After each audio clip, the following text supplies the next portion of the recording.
खोपोलीत आलोक गायकवाड यांच्या पुढाकारातून आरोग्य शिबिर संपन्न। शिबिराला नागरिकांकडून मोठा प्रतिसाद। खोपोली प्रतिनिधी दिनांक जानेवारी 12। खोपोली शहरातील काजूवाडी येथे आपल्या आईच्या 8व्या स्मृती दिनानिमित्त मोफत वैद्यकीय शिबिर आलोक गायकवाड यांच्या पुढाकाराने ठेवण्यात आले होते। या शिबिराला शहरातून नागरिकांनी मोठा प्रतिसाद देऊन आपली शरीराच्या विविध तपासण्या करून या शिबिरात सहभाग घेऊन सामाजिक कार्यकर्त्या कैलासवासी लता दत्तात्रेय गायकवाड यांना श्रद्धांजली वाहिली आहे। या शिबिराला आमदार महेंद्र थोरवे यांनी भेट देऊन शिबिराची पाहणी केली आहे।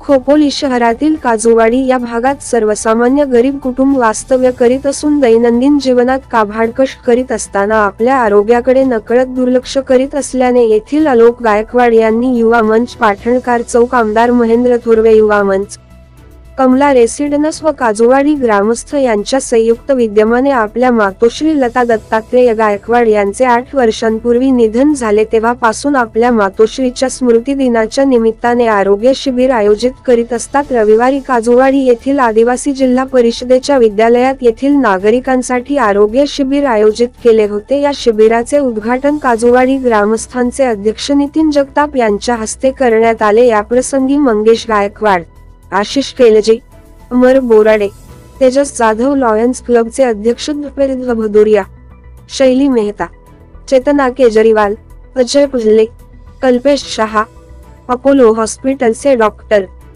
पाटील व सहकारी आयोजक आलोक गायकवाड, ऐश्वर्या गायकवाड, शारदा गायकवाड, गणेश गायकवाड, काजूवाडी ग्रामस्थ उपस्थितीत शिबिराचा शुभारंभ केला। यावेळी या शिबिराला आमदार महेंद्र थोरवे यांनी भेट देऊन लता गायकवाड यांना श्रद्धांजली वाहिली। यावेळी माजी नगराध्यक्ष सुनील पाटील, राजू गायकवाड, महादू जाधव, नितीन पवार, संदीप पाटील, दिनेश थोरवे हे उपस्थित होते। या शिबिरात अपोलो हॉस्पिटलचे टीमने ECG, रक्तदाब, शुगर, डोळे तपासणी, हाडांची तपासणी, मणक्याची तपासणी आदी तपासण्या केल्या। या शिबिरात 110 नागरिकांनी लाभ घेतला आहे।